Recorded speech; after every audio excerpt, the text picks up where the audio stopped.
Okay, it's on? Yeah. So today we're going to start talking about free will, what it is and why it's important. This is a gigantic subject and we're not going to exhaust it. Even Havlan, secular philosophy, is a very, very difficult subject because it connects up with a lot of other subjects which are also difficult. But I want to say a few things which will at least put the idea on the table and also give you some orientation how to think about it and how to evaluate your own position. Freedom means freedom from something which would be interfering in some way isn't there. I know people talk about freedom too, but I don't think that's a correct concept at all. It's just not correct. Made up. In the case of free will, it means freedom from external compulsion or external causation.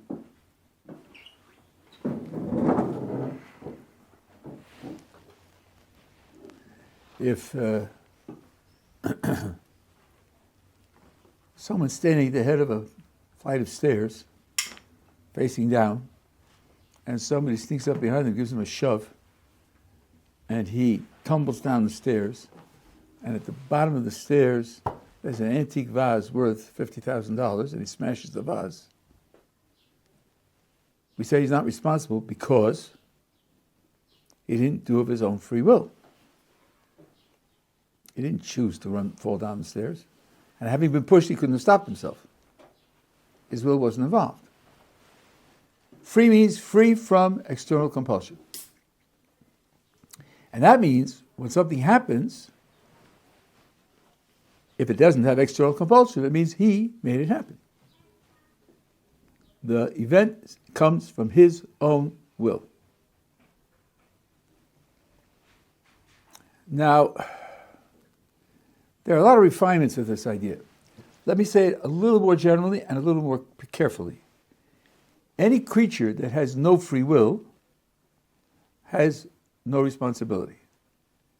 Free will, for the definition of a creature, is absolutely necessary for that creature to have responsibility. But it doesn't go action by action. You can't look at an action and say, well, did he freely choose this action? Then he's responsible. Did he not freely choose this action? Then he's not responsible. That's too simplistic. And I'll give you an example. There used to be an advertisement on the radio in this country, which I thought was a shame and even tragic. When you go drinking, give your keys to a friend. That's what friends are for. Got it. Meaning, when you go drinking, you're definitely going to get drunk. If you still have your keys in your pocket, you might drive, and that would be a terrible mistake. Be terribly destructive. So, be smart and give the keys to somebody else. Okay, now meet Ruvain, the dope. He listens to the advertisement. He says, "Oh, that's ridiculous, not me." And he gets drunk, and then he gets into his car and drives and has a smash-up. Could we confront Reuven and say, you smashed the car into such and such, and you destroyed it. You're guilty. He says back, I didn't choose to do that. I didn't choose to smash it. I was blind drunk. Is he responsible or not responsible? Completely responsible. Of course he's responsible. He's responsible because he should have given his keys to his friend, right? Like the advertisement said. Then he wasn't drunk. Then he made a decision. When you make a free decision, and that free decision has consequences, often, maybe not always, but often, you're responsible for the consequences, even when the consequences happened, you didn't have free will. Because it was your free will that put you in the situation where you didn't have free will. So you're responsible for that also. About 5 years ago, there was a very distressing news item. A pilot, I believe he was on an El Al plane, a pilot was caught sort of drowsing off and, finding it hard to concentrate. And they did a little investigation. They found out they had been awake for the preceding 36 hours. And he knew he was going to fly a plane. Now, there's a co-pilot, and then there's an automatic pilot, but the plane didn't crash. But, boy, was he penalized. I don't know if he was fired or what. To be up 36 hours before you get in a plane to fly the plane. Now, if something happened, they say to him, why did you do that? And he says, I didn't do that. I was asleep. That won't be a good excuse. Because you're only asleep because you made a stupid decision to be up for 36 hours before you got into the plane to fly it. And that you chose to do when you were awake. So free will is the bedrock of responsibility in two ways. An action that you freely chose to do, you're responsible for.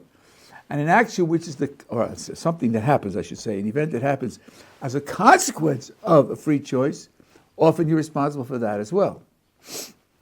Even if the later wasn't something that you chose freely. And there's another application of this. Rav Dessler talks about this. Let's suppose,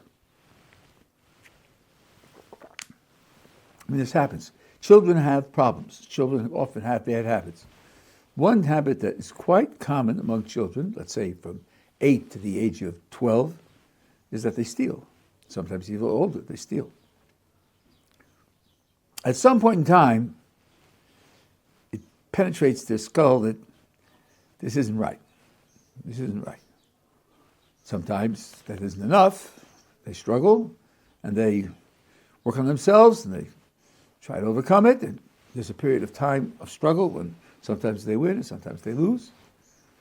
After a while, putting in effort to train themselves to be honest, it takes hold, and they train themselves to the point where they don't steal anymore.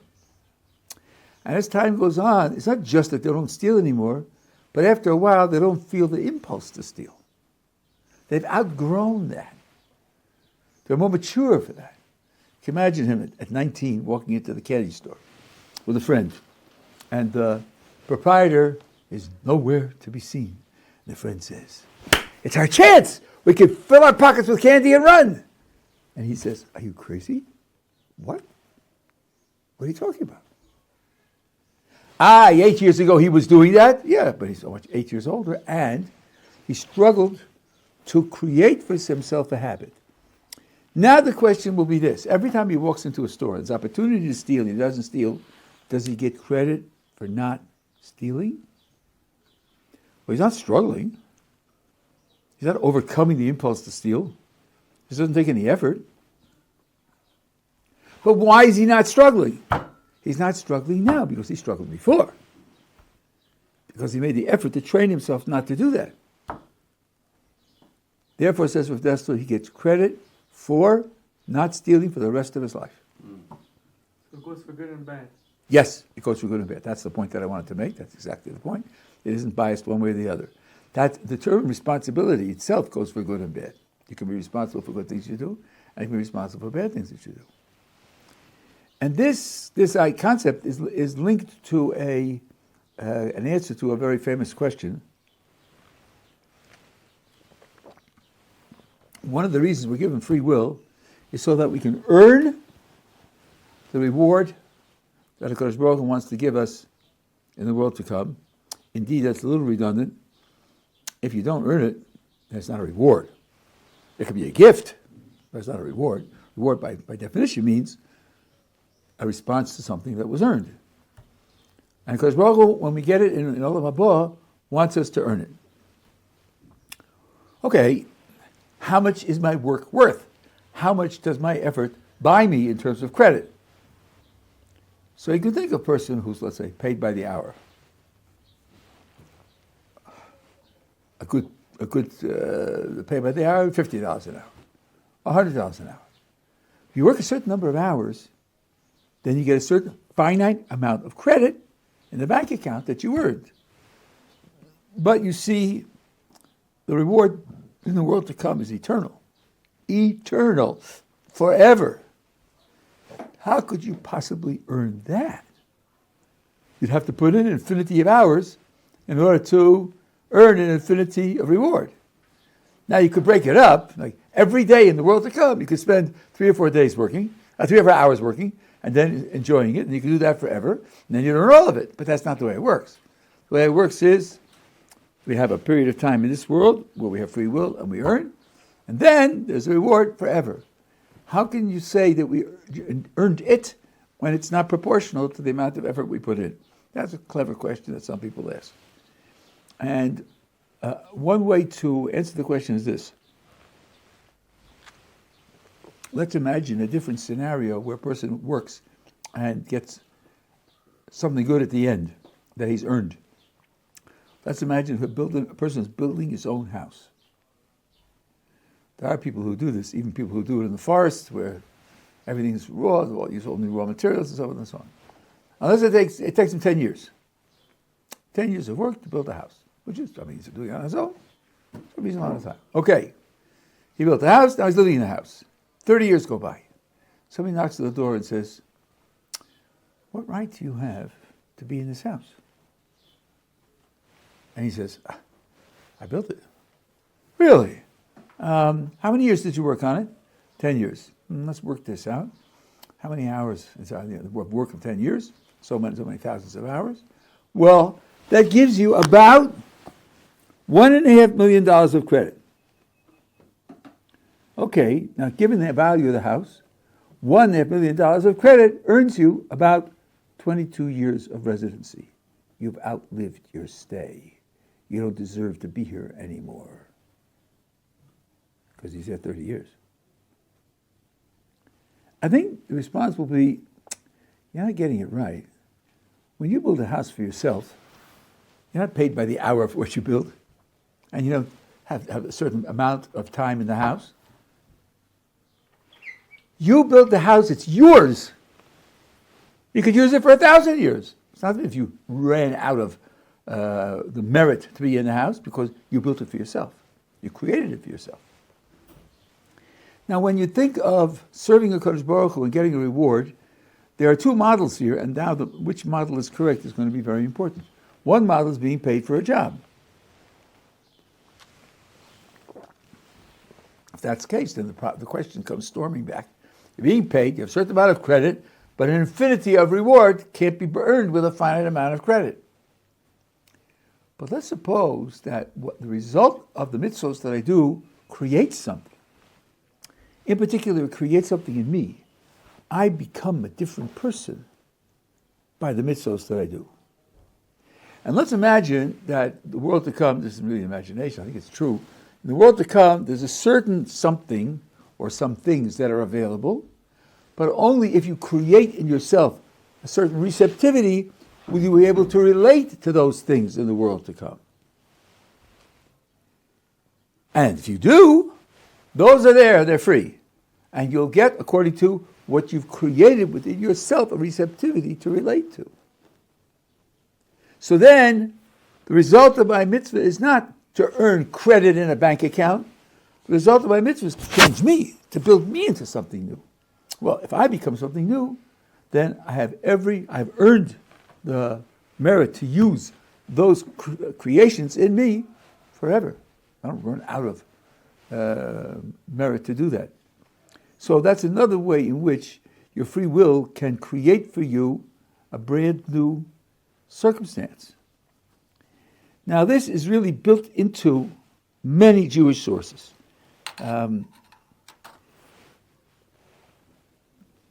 One source is the idea of when you do a mitzvah, you take the body and you elevate it, and you, so to speak, spiritualize it.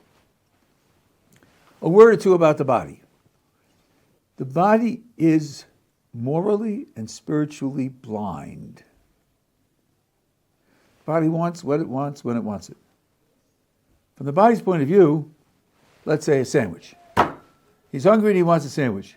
From the point of view of his stomach, it doesn't make any difference whether today is Yom Kippur when it's forbidden to eat, or Sukkot when it's a mitzvah to eat, or January 16th when it's neither a mitzvah nor a transgression. The stomach doesn't care. The stomach doesn't care whether it's his sandwich or somebody else's sandwich and he stole it. The stomach is completely oblivious to moral and spiritual distinctions. just wants what it wants when it wants it. Therefore, the body isn't intentionally evil, purposefully evil, corrupt. The body is blind. Now, if you close your eyes and walk across the street, you could get in trouble because you're putting yourself in a place of danger. The body will get us into trouble because of its blindness. But there's a gigantic difference between blindness on the one hand and corruption on the other.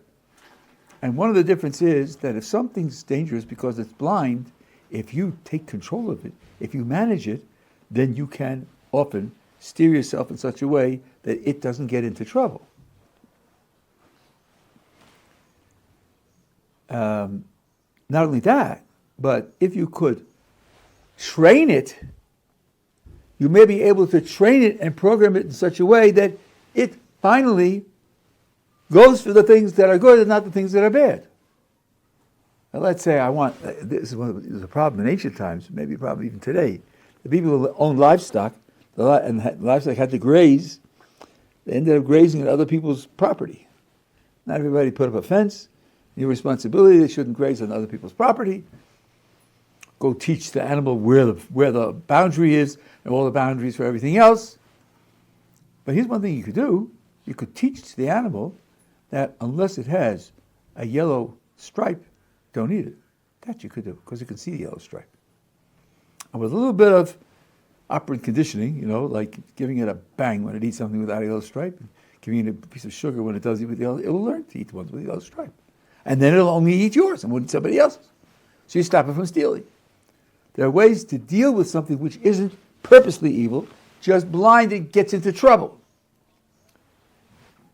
It can even be made into an ally if you train it to be responsive to things which are mitzvos. And that's something which can be done. So here you use your free will to elevate the body and give it a spiritual character. Now, although there's difference of opinion about this, I think the majority opinion is that you are your soul and your body together. There is a view, the Rambam, perhaps the Malbim who agrees with him and others, that you are your soul. And your body is just a vehicle you ride around in until the end you don't need it anymore, and then you discard it. But many, I think the Kabbalists, I would say, in unison, and others say that you are the soul and the body. So when you elevate your body, when you spiritualize your body, you are completing yourself. You're realizing the spiritual potential of part of yourself. You're changing who you are. And this is codified in a verse in the Torah, though I must say I only saw one commentary, which name I forget, escapes me at the moment, which mentioned it. I've been saying it for many, many years. I was convinced that it was true, and I was a little disappointed. I didn't find it more commonly. But for example, it says, Eila toldos Noach. These are the generations, or as Rashi points out, these are the things that Noach did, built, created, formed, provided. These are the toldos of Noach. And it says, Ish Tamim, he was pure or complete in some sense. Tzaddik, he was righteous. He walked with Hashem. Those are great spiritual achievements. And he had children, as Rashi says. Yeah, you have children also. It's something you create and bring into the world. But the most important thing that a great person brings into the world is his mitzvahs and ma'asim tovim, the good things that he does. All that's in Rashi. But actually, the verse has another word that I didn't mention. The verse reads as follows: Eile toldos Noach, ish tzaddik tamim hayav b'dorosav. Repeats his name. These are the creations, accomplishments of Noach, and then has his name, Noach. A righteous person, complete, pure in his generations, walked with God. So you read it literally, it means these are the things that Noach created. Noach, he created himself. And that's true. It's as if HaKadosh Baruch Hu creates a human being but leaves part of him undone. And he says, this part's up to you. This part you can fill in according to your own free will decisions as you please, and you then become what you do. So this is a kind of application of the idea that since the mitzvahs that you do create yourself, realize certain potentialities that you have, you become a different person. Then when you receive the reward because you've made yourself into a person who can relate to that reward, you can receive it for eternity and not feel that you hadn't earned it. This is another aspect of what free will accomplishes. Are we together? Okay, now, free will isn't an all or nothing matter. It isn't just whether you have it or you don't. It's a matter of degree. Remember, we started with the observation that free will is necessary for responsibility. And how free will and responsibility are related depends a lot on, let me put it this way, because I used to put it a different way, it was a little confusing. The strength of the challenge to free will that you have to overcome. Chazal put it this way, the more effort you have to put out to overcome the challenge to your free will, the more credit you get for succeeding. Which means, as the Ramchal says in the Derech Hashem a few times, your reward is only for your effort. Because the outcome doesn't belong to you. The outcome is something that the Kodesh Baruch Hu gives you. The reward is the efforts you put out to do the right thing. And in different circumstances, it requires more effort or less effort. I'll give you a very interesting example that's in the Gemara in Menachos. We have tzitzis. You probably have noticed that in the Shema, when you read the Parsha of tzitzis, it mentions tchelis, a blue thread. Golly, very few people have blue threads, although there are some, but very few people have blue threads. So what are we doing? Doesn't the Torah say to put a blue thread on? It does. The Mishnah Menachos says yes. The Torah says to put on a blue thread. The ideal would be to have both blue and white. But if you have tzitzis that are all white, it's okay. And if you have tzitzis that are all blue, it's also okay. It's better to have both. Okay, the question is raised. What about a person who does the less good?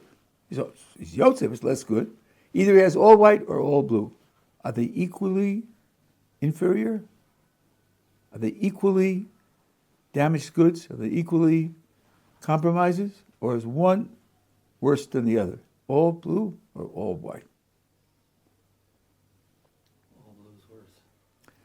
He says all blue is worse. Because you know the source or because you're guessing? Guessing. You're guessing. Well, you got it right. All blue is worse. All blue is worse. Why would that be? So the answer is this. Listen carefully. The blue thread, the tchelis, is very expensive. It's very expensive. A person who is all white is a person who said, I want to do the mitzvah. I know. It should be white and blue. Yeah, I know that. But golly, the blue's very expensive. So I just can't give up that much money for the mitzvah. Now that's wrong. He should give it up.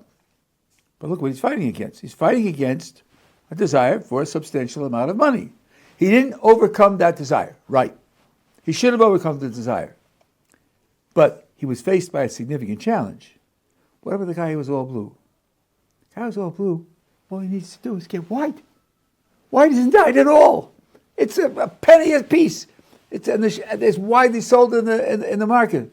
He doesn't have the 10 minutes and the few pennies to buy the white and do the better mitzvah. That means he doesn't care about the mitzvah. Because he didn't even overcome the slightest effort, the slightest irritation.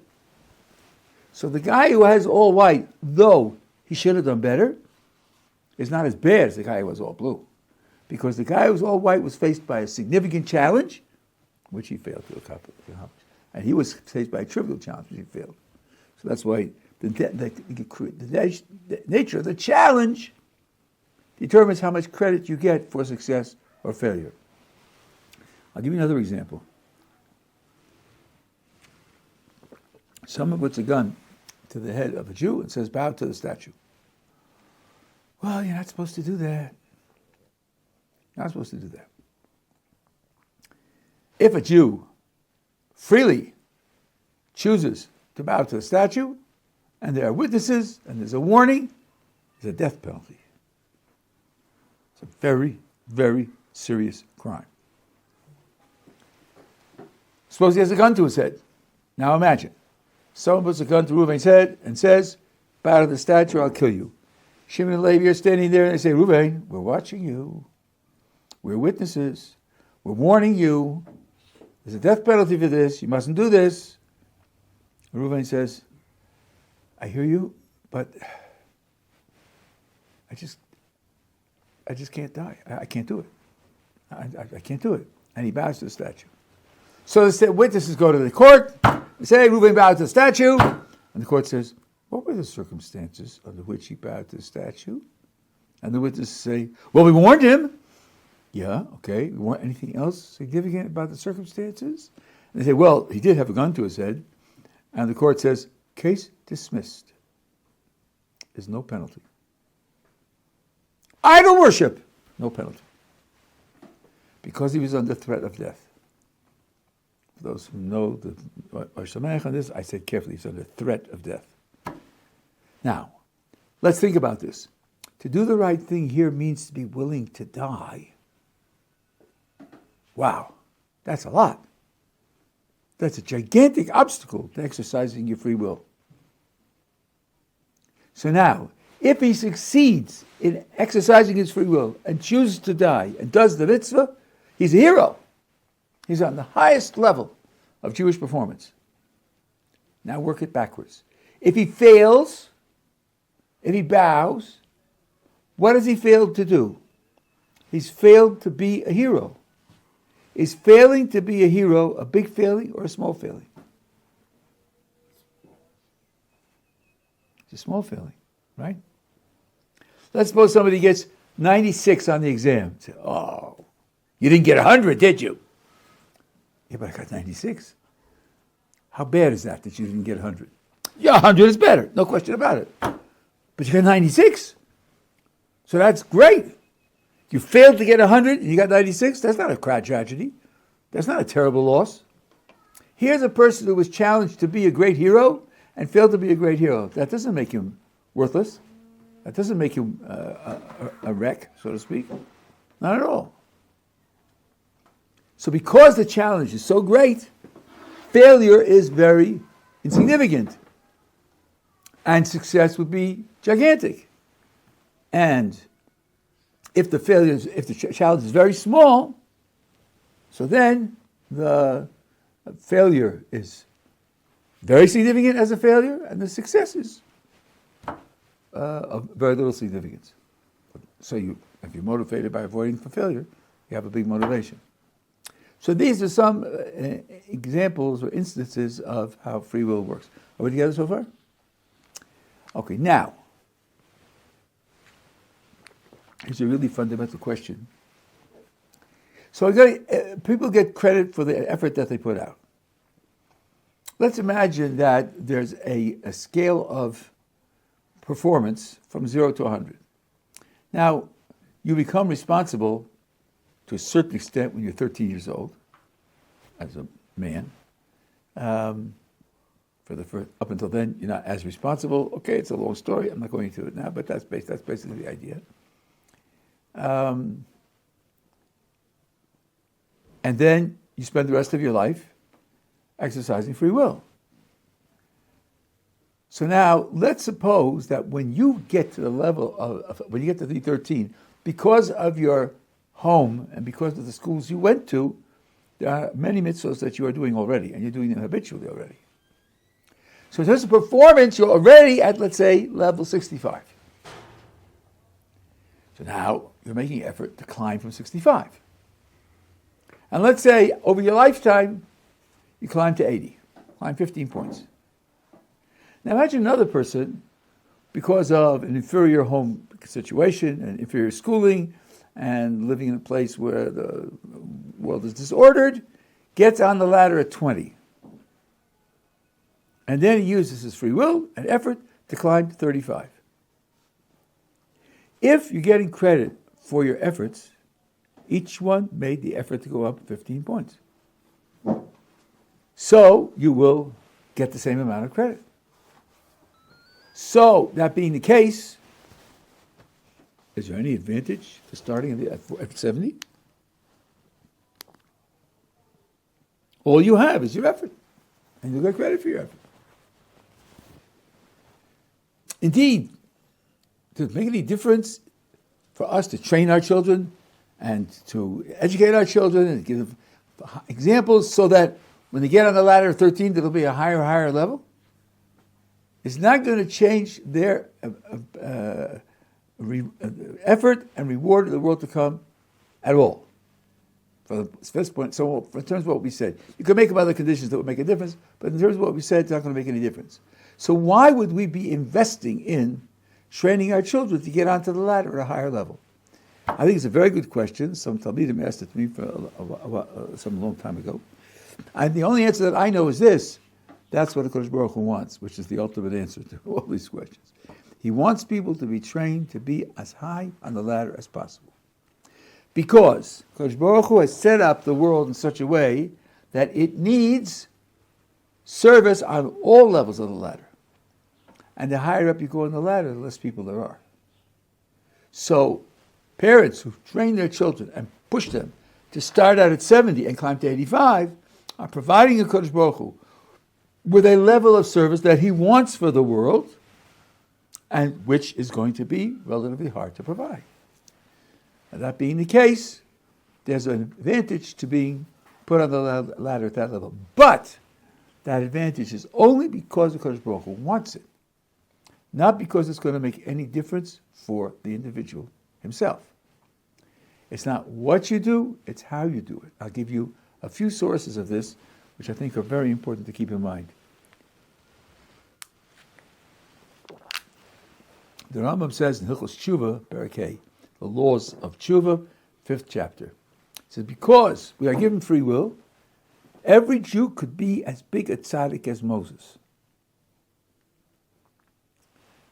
Wow. That seems like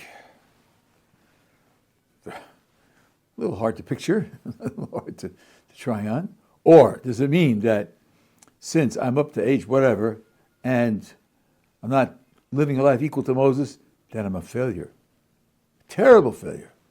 Because Maimonides says you could have been Moses.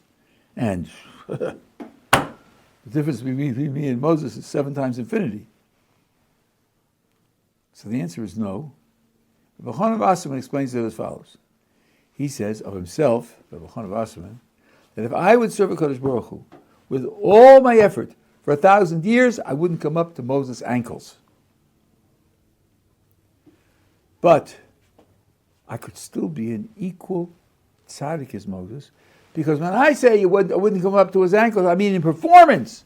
My performance wouldn't equal the performance of Moses. But we said now 3 times already, you don't get rewarded for your performance. You get rewarded for your effort. So if I serve the Kodesh Baruch Hu with all my talents, all my abilities, all my effort, just as Moses served the Kodesh Baruch Hu with all his effort, then we would be equal in effort, and that way we would get equal reward. And your effort you do have. You do have control over your effort. And the effort really is in your hands to become an equal with Moses. That's one source. Another source is the last chapter of the Mesilas Yesharim, the path of the straight, the just. In the last chapter, Ramchal is contrasting 2 midos, 2, I would say, spiritual strategies. And in the book, he has 2 levels. One's called tzaddik, and one is called chosid, without fur hats. And chosid is the higher level. And his description works like this. One strategy is tahara, purity. Avoid worldly pleasures and worldly interests and worldly accomplishments, physical, as much as possible. There are times when you have to do. Even there are times, in the first chapter he says for physical pleasures. We mentioned that, but as much as possible, avoid it. Be pure of it as much as you can. There are dangers in that area. You can avoid the dangers. That's purity. Then he says, Kedusha, holiness, that's not what holiness is. Holiness is not avoiding the physical as much as possible. On the contrary, take, for example, the altar in the temple. The copper altar. The one that's in the Azara, in the courtyard. The Torah describes that as Kodesh Kodashim, Holy of Holies. The altar is Holy of Holies, even though it's not in the area of the Holy, so to speak, but it's Holy of Holies. Let's see, was that detached from the physical? Oh no, it was flooded with the physical. The best possible meat, the best possible wine, the best possible grain, best possible oil. Consuming it constantly. The word that's used in our literature for what the altar does is achila. It's eating it all the time. Kedusha enables you to reinsert yourself into the physical in such a way that you can elevate the physical and not be dragged down by it. I think, though I didn't see this in Ramchal, I think the greatest axiom from which this all flows is this. Really? You think you should be detached from the physical? The physical is anti-spiritual. The physical is evil. The physical drags you down. Let me ask you a very crucial, prejudiced question. Is HaKadosh Baruch Hu detached from the physical? God? Is Creator detached from the physical? No, He creates it. God creates the mud. Well, it can't be it can't be evil. If He's creating it, it can't be evil like that. It's just a context, and it requires a certain type of interaction to elevate it. Now, the Ramchal ends the chapter with defining chassid. We really defined it in chapter Yud Ches, but applying the concept of chassid. A chassid is someone who acts for the sake of HaKadosh Baruch Hu's pleasure. That HaKadosh Baruch Hu should be pleased by what he does. And Ramchal says the concept of chassid is one concept, but it could apply to three different styles of life. One is a style of life that's built around Torah, learning Torah, teaching Torah. A second is a person who has his own business, and a third is a hired worker. All three can have this concept of chassid. All three can equally achieve the status of being a chassid, even though the everyday activities are very, very different from one another. He says the activities are different, but the concept is the same. So, this is the idea that the person who's a hired hand hasn't got the creativity and the character to be the owner of a business. And usually we're talking about someone who doesn't have the ability to spend his time learning Torah and teaching Torah. But he uses what he has. And he dedicates whatever he has to pleasing the Kodesh Baruch Hu, then he earns that title of chassid. Even though he's not a Rosh Yeshiva. Not learning Torah all the time, not studying Torah all the time. He has that. Yeah, so again, you see that the ability to achieve spiritual success doesn't depend upon your performance. It depends upon the effort that you put out and the goals that you have. Chazal have a phraseology, Rachmana liba boy, because Baruch Hu wants the heart. Now, sometimes in context it means, in addition to doing everything right, he wants you to do it right for the right reasons. So it means the heart has to be part of a perfect performance. Sometimes it is used that way. But the later literature uses it also independently. What does he want from you? He wants your heart. He wants your dedication. He wants your hopes and dreams. He wants your ambitions to be centered around what he wants in the world. If you do that, then your life is a spiritual success.